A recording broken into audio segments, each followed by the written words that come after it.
Courtney's question is about the increase in the number of cases week to week.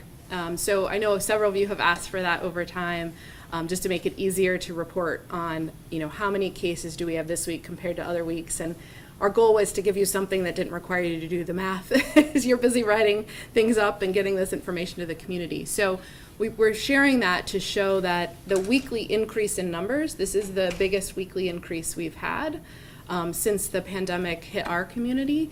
And I think it's a reflection of, we do have more testing now than we have in the past. The last few weeks, obviously, you've seen it bounced a little bit, a few thousand tests up and down the last couple weeks. But if you compare that to March and you compare that to April, we did not have a lot of testing then. We still are trying to get more and more testing. I mean, we have a great increase now with our county executive and his team giving us those resources, but it's still trying to get them rolled out.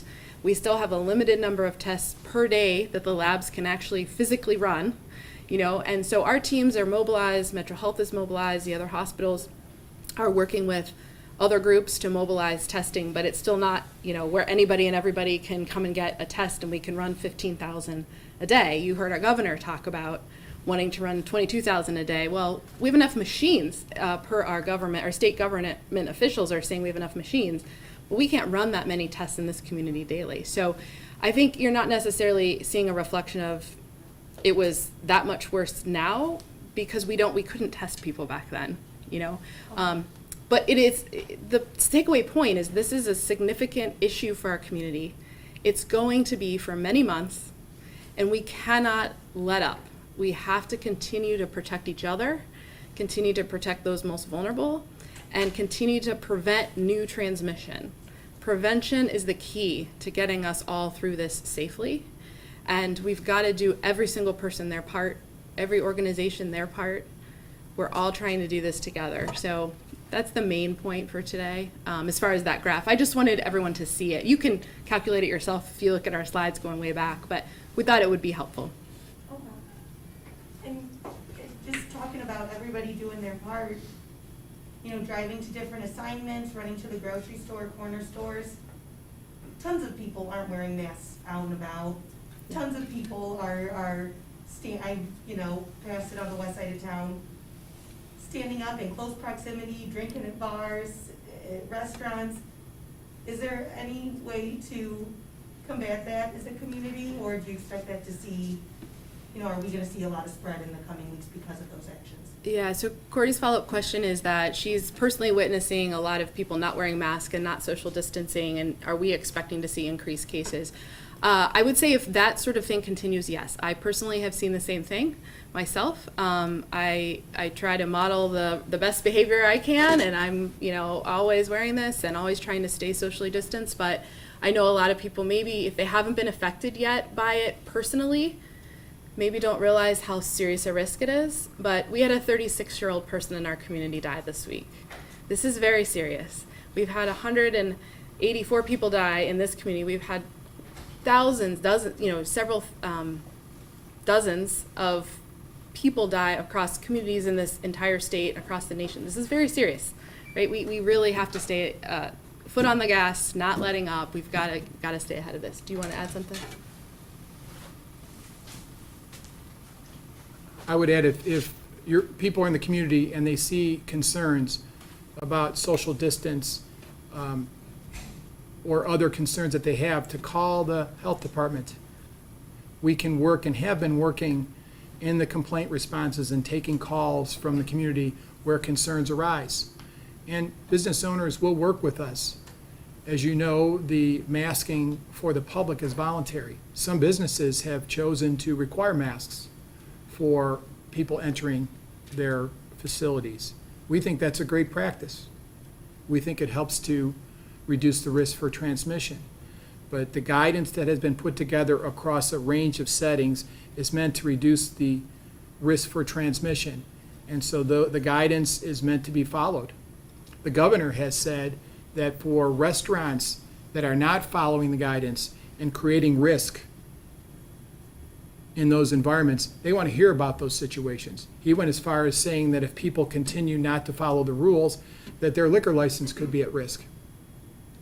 And so for me, it's important that we hear about those situations. We believe, and certainly with the work that county executive spoke about in efforts to try and acknowledge people who are exemplars in the community, that are stepping up to protect their patrons, to protect their workers. We think that that is a great example, and we believe that most people want to follow that. And so we want people to recognize that they need to be part of this equation to reduce risk. And as Dr. Gullett said, we are a long way, folks, from being out of the woods. We're a long way. And as a community, we have to embrace this because nobody wants to see another death reported up there. Nobody does. We'll take one more question. And maybe a follow-up for Dr. Gullett.